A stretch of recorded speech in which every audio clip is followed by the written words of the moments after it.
முடிந்தவர்கள் வழிபாடு செய்யலாம்.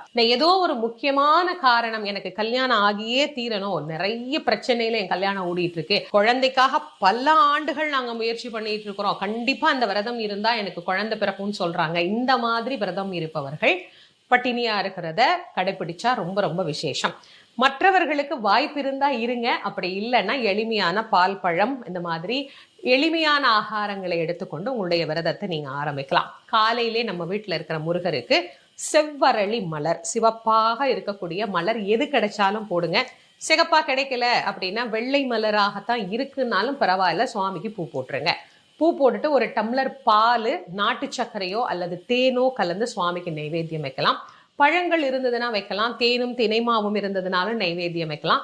ஷட்கோண தீபம் நான் நிறைய முறை பல ஆண்டுகளாக சொல்லி பல பேருக்கும் கை கொடுத்த ஒரு அற்புதமான பலன் தரக்கூடிய தீபம் இந்த ஷட்